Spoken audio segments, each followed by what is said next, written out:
Shalom, chers frères et sœurs en Christ. Nous sommes aujourd'hui à notre 7e poste. Oui, je reconnais, ça fait beaucoup. Mais ne vous inquiétez pas, nous allons mettre fin à cette série d'enseignements sur l'origine historique des robes que portent les chorales.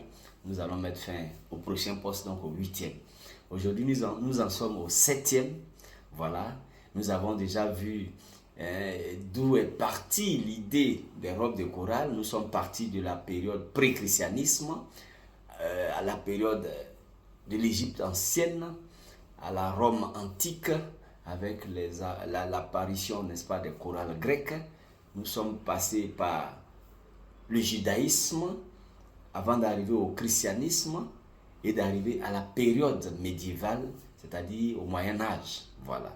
Donc aujourd'hui, nous sommes à la période de la Renaissance et la période baroque. Nous combinons donc ces deux époques-là, ces deux périodes, baroque, Renaissance, parce que c'est à partir de ces deux périodes réellement que les robes telles que nous les connaissons aujourd'hui, les robes de chorale ou les aubes de chorale, c'est à partir, n'est-ce pas, de ces deux périodes, Renaissance et baroque, qu'elles vont connaître véritablement le style que nous savons aujourd'hui.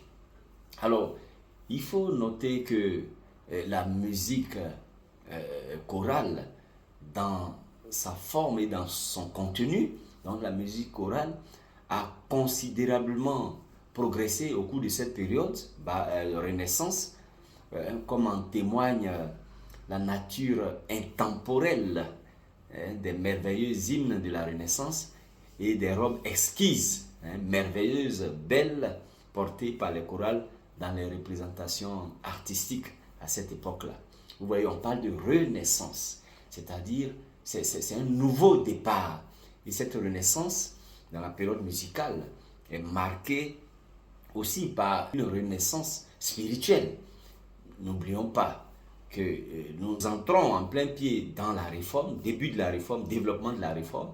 Donc la réforme avec pour précurseur Martin Luther, voilà, le protestantisme va naître à cette époque-là et avec lui, bien sûr, tout un développement, un foisonnement de chorale. Puisque là, à la Renaissance, il y a de merveilleuses hymnes cantiques qu'on chante. Ce n'est plus la panacée, n'est-ce pas, des garçons ou des moines seuls qui chantaient de manière monocorde, le chant grégorien, mais c'est la Renaissance. Donc, il y a la possibilité maintenant de composer de belles hymnes pour accompagner ce mouvement protestantiste. Et donc, les chorales vont connaître, n'est-ce pas, un nouvel essor. Et donc, il fallait évidemment habiller ces chorales-là, les distinguer de manière nette et claire, n'est-ce pas, du clergé. Alors, les chorales, dans leur représentation artistique, n'est-ce pas, vont porter des aubes exquises, de belles robes. Et à l'époque, n'est-ce pas, ces robes ou cette aube de chorale a été inspirée de ce qu'on appelait la robe de Genève. Alors, la robe de Genève, il s'agit de quoi? Il s'agit d'une robe de graduation ou de diplomation, n'est-ce pas, inspirée des robes de doctorat. Voilà. Vous savez que nous sommes à la Renaissance, donc il y a tout vraiment renaît, le niveau intellectuel, le niveau spirituel, le nouveau chant et hymne, tout va renaître. Et donc, les gens vont aller à l'université, passer des doctorats. Donc, les premières aubes vont commencer avec les diplômés universitaires en doctorat. Donc, ils vont adopter ce qu'on appelle la robe de Genève. Donc, c'est cette robe de Genève-là qui va devenir la norme au niveau des robes de chorale aussi dans le monde entier. Alors, cette robe de chorale, n'est-ce pas, ou cette robe de Genève, ou cette robe académique, c'est une conception de robe qui était basée, n'est-ce pas, sur des insignes académiques, des titulaires de doctorat. Et cette robe est toujours utilisée aujourd'hui. Ce que vous voyez dans les universités, les doctorants ou les titulaires de doctorat, ou même les titulaires de chaire, les professeurs, voilà, c'est ces robes-là qu'ils portent aujourd'hui. Donc cette robe va connaître une popularité. Donc on appelle cette robe-là, robe du style genevois. Voilà. Et donc c'est à partir de cette robe que les chorales vont porter véritablement les aubes que nous connaissons. Donc la réforme protestantiste ou la réforme du protestantisme va épouser cette robe de Genève qui est une robe de chair, je le répète, une robe de chair, donc une robe de doctorat avec des insignes de doctorat.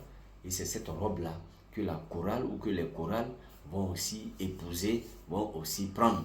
Alors à partir de cette époque, Renaissance baroque, donc les robes de chorale ont commencé et se sont différenciées en style, n'est-ce pas, de celles du clergé, de la magistrature et des robes académiques. Voilà. Donc, les chorales vont suivre le mouvement.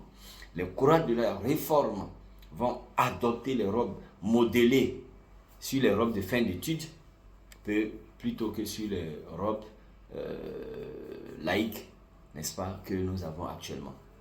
Donc, au cours de cette période, Renaissance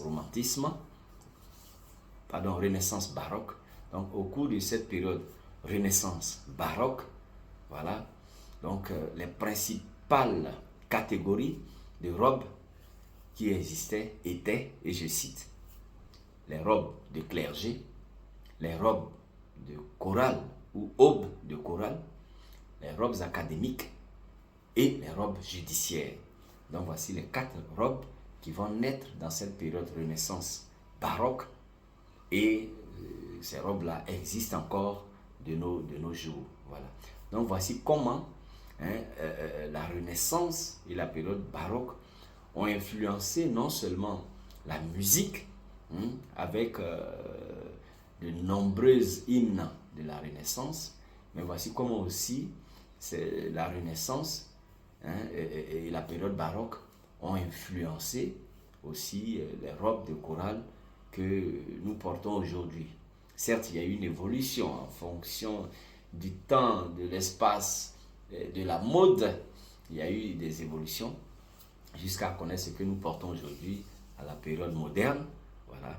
Donc, voici un peu la robe ou l'aube de chorale dans sa forme que nous connaissons aujourd'hui, qui est partie de la période de la Renaissance à la période baroque, avec la naissance du protestantisme. C'est de là qu'on parle de Renaissance.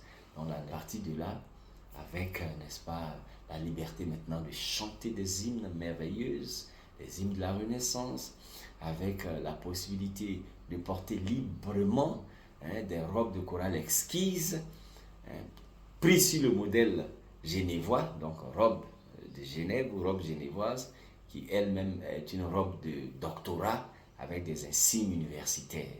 Voici le modèle que la réforme a adopté, et avec la réforme aussi les chorales ont adopté ce modèle de robe que nous portons aujourd'hui.